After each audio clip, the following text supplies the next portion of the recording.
Hey everyone, Kevin in Texas. Big story of the day, Texas and OU formally applying for membership in the Southeastern Conference. Most people believe both schools accepted by the end of the week. We'll see. We also have a very interesting question that looms. What happens to the remaining Big 12 schools?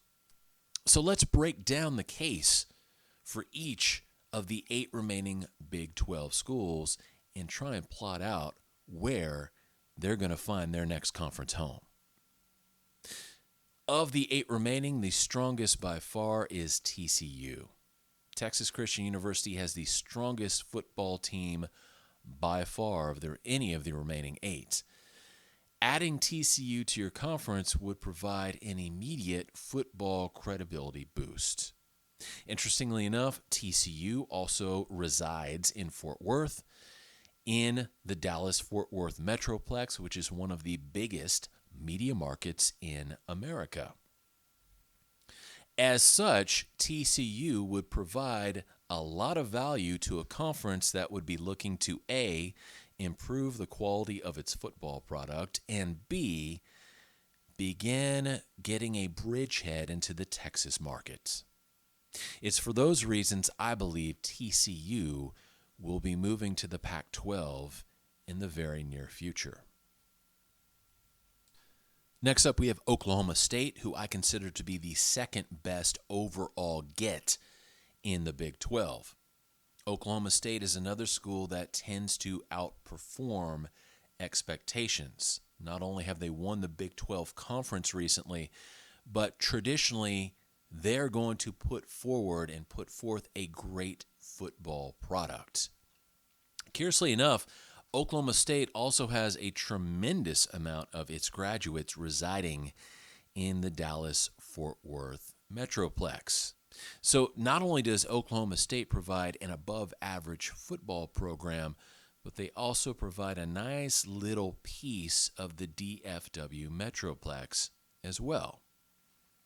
It's for this reason that I believe Oklahoma State will also end up in the Pac-12 conference. The third best remaining Big 12 school, as far as overall value, is Texas Tech. Texas Tech is a well-known football entity and would probably end up being somewhere in the middle of any conference that they go to. Now, what's interesting about Texas Tech is the majority of their alums reside in Dallas-Fort Worth. And if one were to combine TCU, Texas Tech, and Oklahoma State, that conference could build on working its way into a more prominent position in the DFW Metroplex in, say, 20 or 30 years.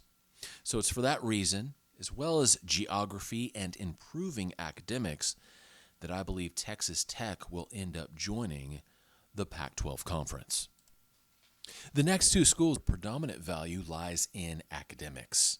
Both Kansas and Iowa State are members of the AAU.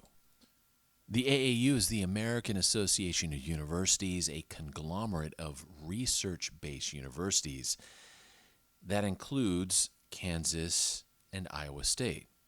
Now, I say this because part of the conditions of joining one particular power conference, the Big Ten, is that a prospective member should be also a member of the AAU.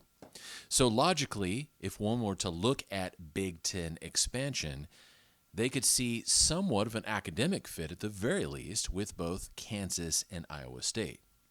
Now, Kansas football is horrific. It's one of the worst football programs in America, but they have one of the best and most valuable basketball programs, and that is a significant chip to play. Unfortunately, I can't say the same about Iowa State. They don't really bring a market. They don't really have a basketball program that is legendary like Kansas. I can say, though, that they are an AAU school.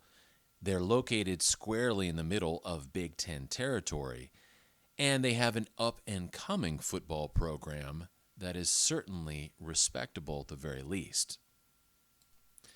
Adding either of these schools or both would also help improve the Western Division of the Big Ten and provide Nebraska with some more familiar faces as well. I believe that eventually Iowa State does end up in the Big Ten Conference because the Pac is going to be looking at football programs and markets such as Tech, Oklahoma State, and TCU. They're going to want to balance out any acquisitions with a purely academic school. Because the Pac is very much into academics, they're going to need an academic get to leave a better taste in their mouth afterwards. So I believe Kansas will end up going to the Pac-12. Iowa State will go to the Big Ten. Next up, we have West Virginia. West Virginia is an interesting case because geographically they're an outlier. They are not in the center part of the U.S., they're on the East Coast. Because of this, I think their most likely place to end up is the ACC. They have shared history with several members of the ACC. The geography makes total sense, and I think West Virginia would help provide a little bit more football credibility to that conference.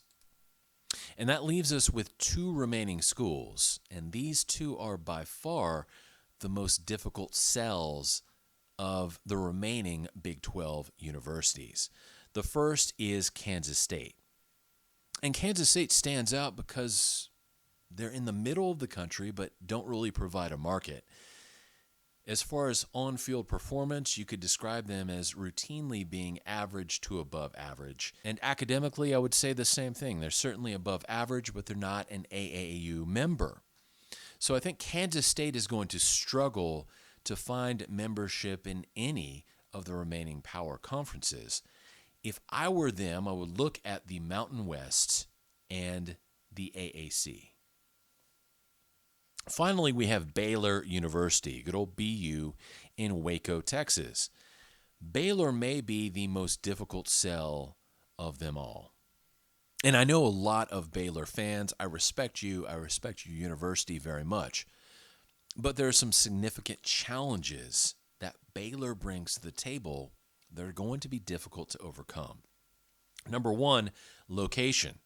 They are located in Waco, Texas, in between College Station and Austin.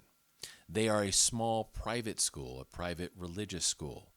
And as far as alums and fan base, certainly not anywhere close to the size of the alums and fan bases of UT or A&M or even Texas Tech.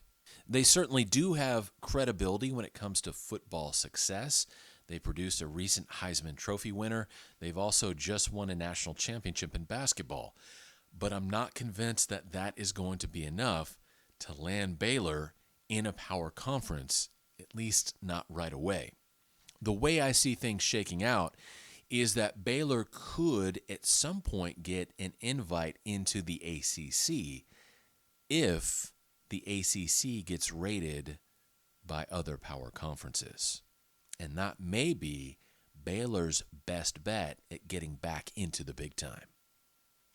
So all the schools that are left in the Big 12 have some value.